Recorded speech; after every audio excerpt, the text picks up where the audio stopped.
ገበያና ንግድ ለአንድ ሀገር እድገትና ውድቀት ከፍተኛ ድርሻ አላቸው። ገበያ ሀገር ይገነባል። ገበያ ዕውቀት ያሸጋግራል።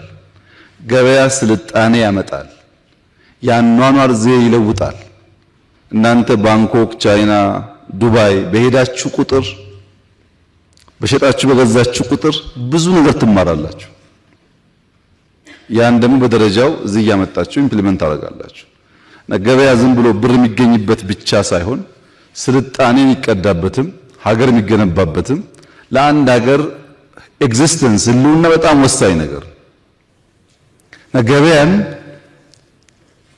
ለሀገር ህልውና እንደማቆያ፣ እንደመሰልጠኛ፣ እንደመሸጋገሪያም ጭምር ነው የምንወስደው መወሰድም ያለበት። ያ ካልሆነ በቀር አገር ሊጸና ሊገነባ አይችልም። ነገር ግን ኢትዮጵያ ሁለት ፈተናዎች አሉባት። አንደኛ የከረመ ፈተና ነው። ሁለተኛ ደግሞ አዲስ ፈተና ነው።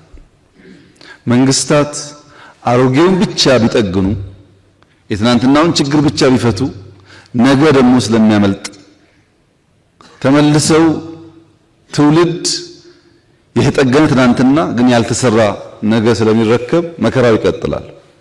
የኛን ተጨባጭ ሁኔታ ያለፈ ስብራቶችና አዳዲስ ቻሌንጆች ያሉብን ያለፈው መጠገንና የመጪውን መሽቀዳደም የሚጠይቅ ዘመን እንደሆነ ጥቅል ግንዛቤ መያዝ ይጠቅማል። ምንም እንኳን መከራችን የትናንትና የነገ ቢሆንም እኛ ደግሞ ጥሎብን የዕለት ዕለቱን ብቻ ነው፣ ፍታፍታዋን ብቻ ነው፣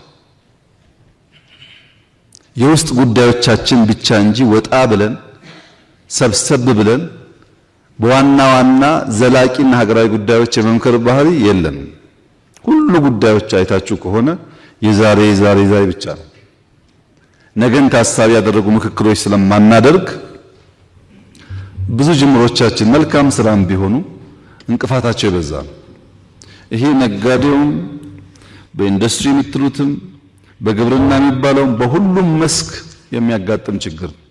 እናንተ ቢያንስ ዓለምን ለማየት እድል ስላላችሁ በንጽጽርም ለመማር ለመንቃት እድል ስላላችሁ የዕለቱን ብቻ እያየን ከሄድን ነገ እንዳያመልጠን ማስተማር ማስረዳት ከመንግስት ባልተናነሰ የእናንተም ድርሻ እንደሆነ ግምት እንድታስገቡ ነው።